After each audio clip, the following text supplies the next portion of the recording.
So ayun, good morning. Good morning, good morning. Ayan, nandito na po kami. Guys, ang ating professor. May kasama tayong backup. Kasi hindi natin maintindihan yung mga may translator tayong kinuha yun. Sila yung translator. Ano? Dito na po kami sa school. Ayan.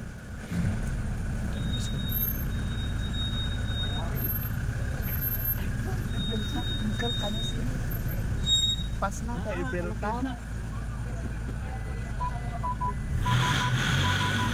good morning again and again. So nandito na kami. Let's go. Diyan ka na bumabati. Ay, dito na lang. Dito na. Dito na lang kasi naka... Ano yan? Ano yun? Oh, sige. Good morning po. Halika din. Diyan ka na?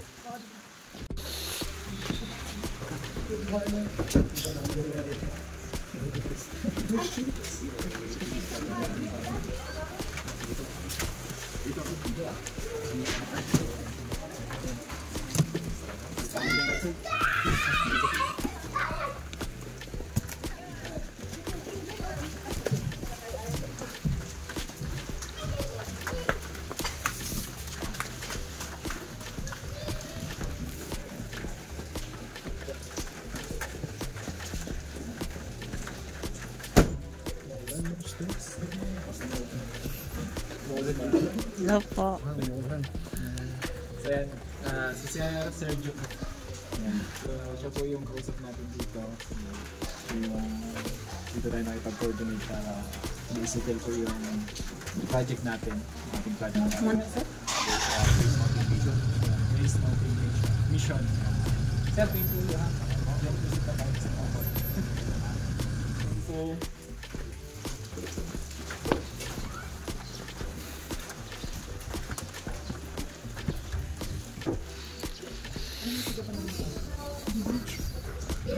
So, Canada tapos Japan? Ba't ng shoes? dapat pala pupunta ka dito, wala kang sapatos.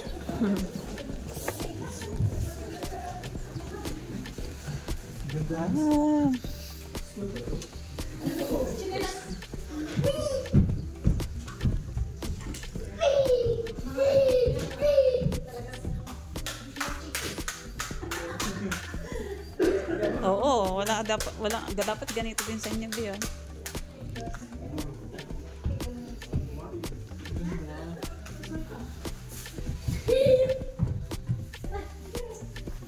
Ay, may chinilas dito.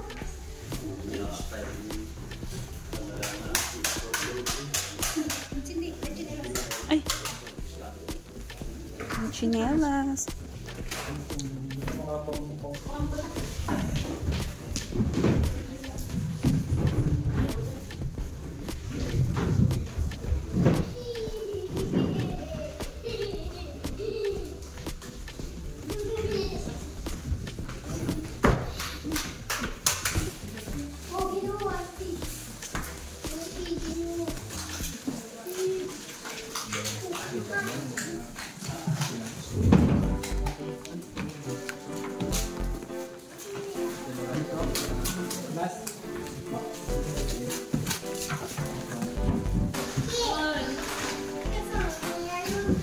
Tape pa dito. Magsama-sama, tara na at magsaya. Cruz 4 TV ang palagi nyong makakasama. Laging nandito, tara, tara. Sa lahat na nandito, Sir, ano na po kay Sir Jock, kay Sir Jose. Teacher sa amin yan. Uy! Sa mga teachers po. Uwi na yung mga estudyante. Tapos sila po yung estudyante. Ayan. I-open ko na po ako na po. So, thank you po at nandito ko na. Then, i-open na po natin yung ating short program. Mamuna po siguro ng prayer. Prayer po muna tayo. Father, we thank you for this opportunity, this time that we can gather together to receive a gift from our brothers and sisters who have freely given this blessing to our Grace Mountain Mission, and that we can use it for your honor and glory. We thank you for the life of Sir Archie and for our donors. Oh God, we pray for your blessing also for these donors of these materials, and that it will be useful for our needs in this mission. We give thanks and we give you the glory and praise. In Jesus' name, amen. Amen. Ano ako, parang niya ako. Parang pagdating sa camera kasi, pwede naman siguro muna po tayo. Good morning po ulit. Again and again sa pamumuno ng Grace Mountain Mission Academy. Din sa mga naka-video po ako ha. Sa hindi po nakakilala. Pero matagal-tagal na rin kasi kami nakagawa ulit ng project.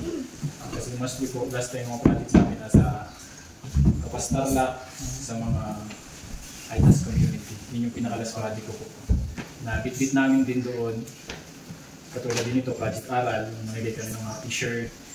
Then managay kami ng mga gamit pang kusina. Kasi mostly yung bundok, nung pumunta kami, walang mga plato, walang mga gamit pang kusina. Kung mag-feeding kami kung ano lang yung mag-feed nila.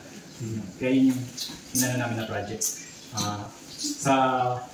Hindi ko alam kung umiikot dito ang mundo ng YouTube sa mga province, sa Benguet. Kasi kami po kasi nasa nasa YouTube, no? Facebook. Kasi yun yung ginagamit ko kung way para makakuha ng fund na magamit ko po sa pagcha-charity. Last time, nag-visit po kami dito. Pinasyal kami dito sa school. Then nakabanggit po ni Pastor Jose na yung school po na ito is charitable school. So pag nakakarinig ako ng charity para magsisipin sa utak ko, baka pwede natin magawa ng paraan na makapag-share kami kahit kaunti. So nag-start kami April 6. Yung channel ko po is, yan yung nakalagay dito. Ito yung channel ko. Nasa 28k subscriber pero sobrang baba ng views. Kasi pagdating sa charity talaga, hindi masyadong nag-aano sa mga viewers. Kasi unang-una, napapanood nila sa mga charity yung mga talagang ano yung kalagayan ng tao. Tapos pangalawang isipin, gastos na naman yan. Di ba? Yan lagi yung magsisipin sa kanila, sa mga viewers. Kasi when it comes pagdating sa charity talaga, financial talaga yung unang ano, kailangan natin. So nag-start kami April 6, inopen ko sa channel ko, start kami sa 0, sabi ko paano natin ito umpisahan. Kakabalik ko lang din sa channel ko. Then sabi ko, bahala. Lagi ko na lang inaano ko na pray lang talaga, tiwala. Tiwala. Then yun, start kami. May nag-share ng blessing, hanggang sa tuloy-tuloy, hanggang sa maipon po itong bit-bit namin. Siyempre yun, pinapasalamat ko po yun sa taas, sa ating mga Panginoon kasi nag-start kami ng 0, nang walang pundo talagang hanggang sa nakaliko po kami at nakarating kami dito. So, palagpakan natin yung mga Panginoon. Pagpasensya nyo na po yung bit-bit namin kasi ito yung nakayanan namin. Ayan, pakilala mo na ako, Cross 4 TV po sa YouTube channel. Siguro nasa 4 years na rin kami nagka-charity. Medyo matagal na rin, pero talaga pagdating sa charity, bibira talaga yung umaangat ng channel. Pero tiwala lang sa mga Panginoon kasi kahit naman maliit yung channel natin, kahit pa paano po, naiki-continuous namin yung pag-charity. Sa tulong ng ating mga Panginoon siya. So, pati yung mga nabitbit namin, hindi ko alam kung sasapat, pero sana makatulong po sa estudyante natin. So, yung mga school supplies, pad paper, ito po ay sinare sa amin ng mga followers din namin, supporters. Pinag-ipon namin. Kaya sila, yung Tintanod, supporters ni Cruz, tapos yung mga solid supporters po namin, yung mga binigay nila. Ito na po yung pinalabas. So, pala natin. Bigay ko na rin yung pagkakataon kay Sergio sa Instagram para po sa mga supporters na share ng blessings. So, mayroon magsalita, Sergio?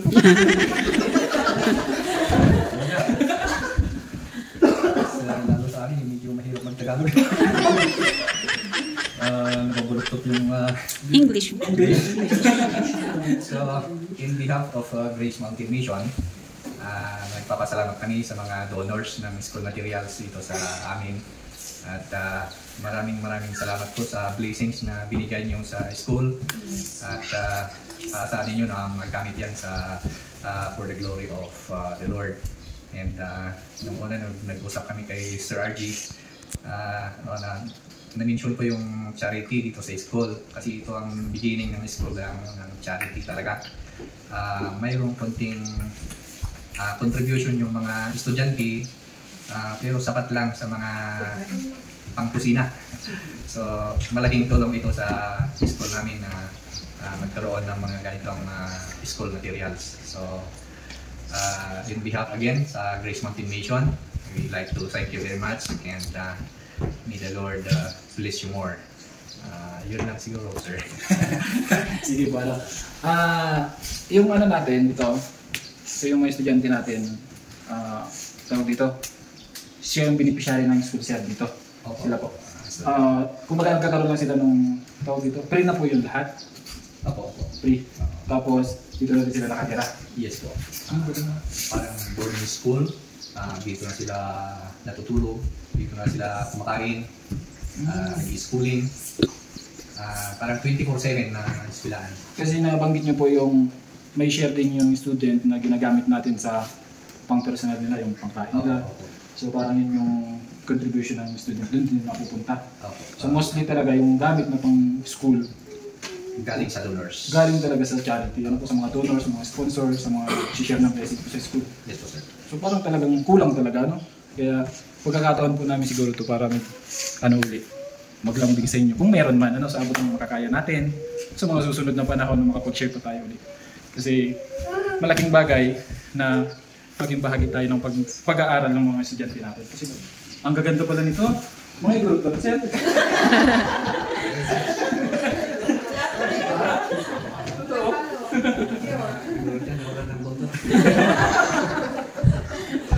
Ako ang sining pwedeng kuha natin ng konting mensahe para sa experience niyo dito sa Grace Mountain. Sumalay mo nagkahantay pa sa atin ng blessing.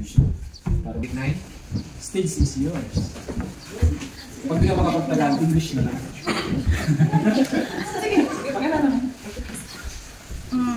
Ako po si Sarah Ning. Thank you po sa mga padala nyo, tulong sa school namin. Experience ko rin po ay maganda naman po. Mabait po yung mga teachers. Medyo stricto pero we understand naman po. That's for our own good. That's all. Thank you. Meron kami lang sa isang estudyante rin. Na-transfer namin dito. That's my kitchen. Iwan namin dito. Ayun, si Thanks List.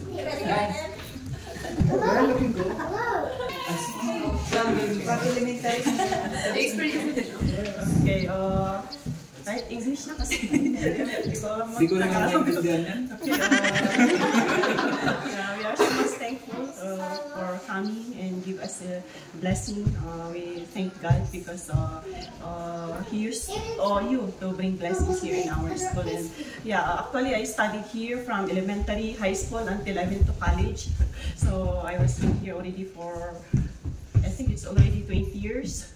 Yeah, staying here in Grace Mountain Mission, and as of my experience, I enjoyed a lot because it is here where I was molded. Actually, in here where I learned how to work even those things that seems you cannot do it, like work for men like that. So in here, we learned a lot of work, even for work of men. We also learn here. So I'm so much thankful that I came here in Benguet. Actually, I came from Aurora Province, and we came here. So I was thankful that I came here in Benguet, and I get so much help from this school. And this time also we are trying also to help students, just like what this school had helped us also. So thank you very much. God bless. Thank you, ma'am. Ang galing naman, no? So dito ka na matututo ng lahat. No? Dito ka na matututong matulog at kumain.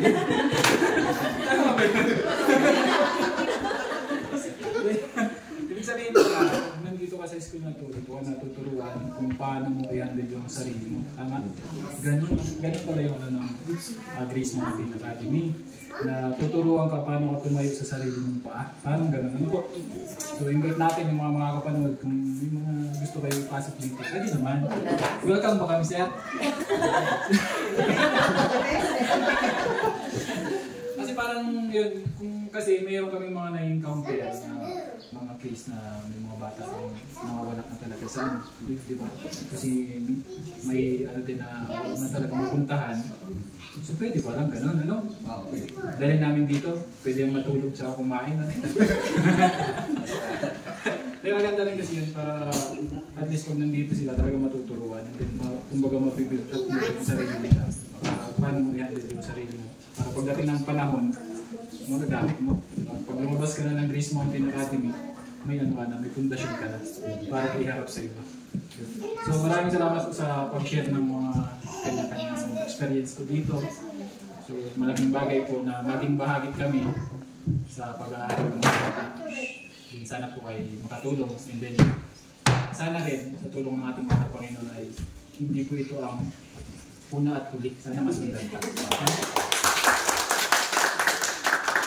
Hindi man sa pamamagitan po ng ating channel ng Plus 4 TV, sana po marami pa tayong ma-encourage ng mga kababayan natin na nanonood, makakapanood ng video namin na tumulong, especially po sa Grace Mountain Academy, Mission Academy, para po masuportahan yung mga beneficiary natin na talagang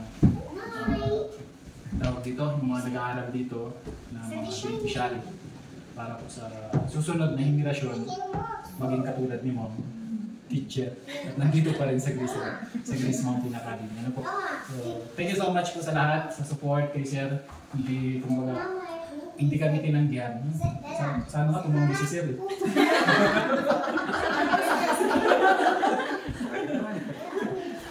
Kasi nakakatuwa po totoo kasi sa lahat ng mga pinupuntahan namin, share lang namin yung mga ano namin. Like, yung kay Mountain Aurora? Saan sa Aurora, ma'am? Aurora Province. Lampas ng Balep. Tinanungan. Napunta kami doon, naghatid din kami doon sa Sinipsip Elementary School. Sinipsip? Hindi po na Sinipsip. Kalapnit. Kalapnit Elementary School po at saka Rian Elementary School. Ang bit-bit namin, school supplies din po. Tapos pinasok namin yung bundok doon sa Kalapnit. Bundok na rin siya. Pero yun, katulad din po nito, nag-umpisa kami sa wala, pinutulong-tulungan hanggang sa naging mataging ko naman po yung project at nagamit ng mga student. And syempre, salamat sa mainit na pagtanggap. Haba na yata yung sinasabi ko, no?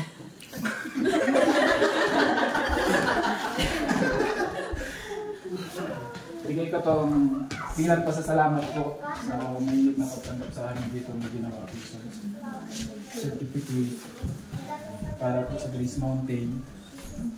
Bigay ko na lang kayo, Sir. Nakalagay lang naman dito. Ano? English din kasi ito. Alam ko kayo kung dito. Ran Plus 4 TV, helping people in a simple way. Yung address ko sa Bulacan. Bulacan nilagay ko. Certificate of Appreciation. Ano ba yun? Ibig sabihin ng Sergio? Proudly presented. Translate mo na lang sa Tagalog.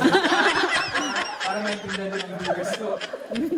Certificate of Appreciation proudly presented to Grace Mountain Mission Academy in appreciation of their warm welcome and excellent support of our mission of helping people in a simple way through our Project Araw Tayo.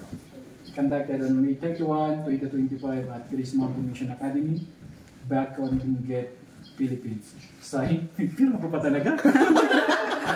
Sadya.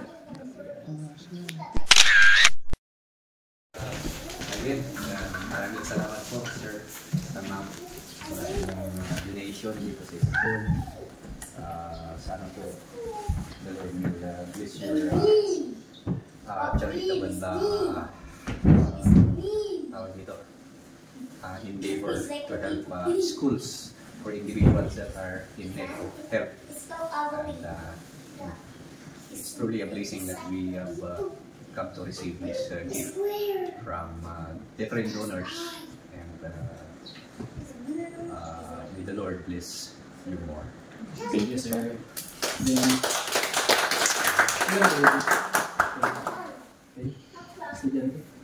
Ano grade mo? First year, I second year Bible College po. Tapos si ma'am. Tapos yung bata, grade 1. Dito rin siya? Dito rin siya. Okay.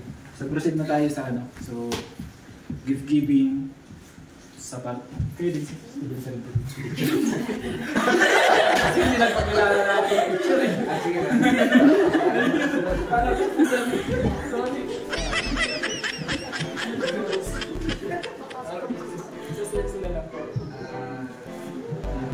Sila ang nag-picture dito. Bibigay ko po yung gift-giving na picture lang. Magsama-sama, tara na at magsaya. Cruz 4 TV ang palaging makakasama, laging nandito. Tara, Cruz 4 TV, kaya tara, sa pagtulong sama-sama. KKTV Worldwide, tara, mga bata ay napapasaya. Dahil sa mga pagkain na dala, mga lolo at lola ay napapatawa. Pag Cruz 4 TV ang nakikita, o alam nyo na, Cruz 4 TV ang magpapasaya. Mga problema ay naiisang tabi. Pag si Cruz 4 TV ang dumating, hinahanap niya sa pagkatabi. Para mapatangin kahit gabi, para makatawid gutom kahit papano. Tulungan ng kapwa ang laging plano. Mabuti kaibigan para sa inyo, kahit anong oras maaasahan nyo. Kaya sama ka na, araw-araw good vibes. Dito, KKTV Worldwide, magsama-sama. Tara na at magsaya. Music. Ang palagi nyong makakasama, laging nandito. Tara, tara, Cruz 4 TV, kaya tara, sa pagtulong sama-sama. KKTV magsama-sama. Tara na at magsaya, Cruz 4 TV, ang palagi nyong makakasama, laging nandito. Tara, tara, Cruz 4 TV, kaya tara, sa pagtulong sama-sama.